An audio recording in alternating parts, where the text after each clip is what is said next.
So the next step is called pyruvate oxidation, or the prep step. So pyruvate is going to be transported into the matrix of the mitochondria, and then it's going to go to this thing called pyruvate dehydrogenase complex. So now this is the enzyme I had used in a previous example, except that one was like really simplified and a cute little drawing. It's actually made up of 3 enzymes combined together. So we start off with the pyruvate, which is a 3-carbon molecule. And in the first enzyme it encounters in this complex, it's going to take off one of those carbons, which is going to become carbon dioxide. And then the other 2 carbons are going to combine with coenzyme A, which we also talked about previously. Now, coenzyme A has a thiol group, which is a part that's going to react with the pyruvate. This part reacts with carboxylic acids. Pyruvate, also known as pyruvic acid, is a carboxylic acid. So react with it, and then you will get acetyl-CoA. And then for that to happen, this is an oxidation reaction. But oxidation reactions never occur on their own.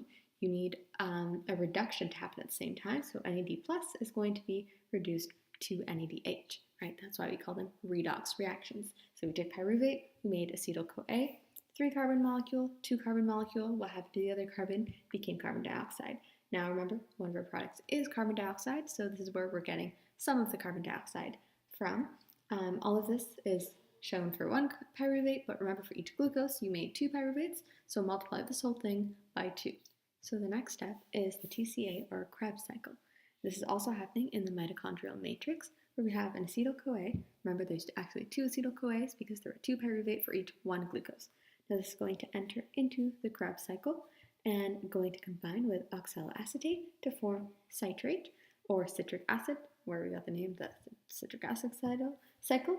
And then after that, it's going to undergo a bunch of other reactions to bring back oxaloacetate. But through that process, we're going to go from 6-carbon over here, and then we're going to go into 5-carbon and 4-carbon and so on.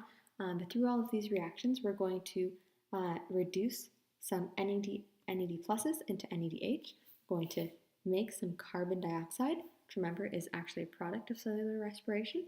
And we're also going to make GTP by phosphorylating it. Now this is also substrate level phosphorylation. GTP is the same thing as ATP, just with a guanine instead of an adenine, but it does the same thing energy-wise.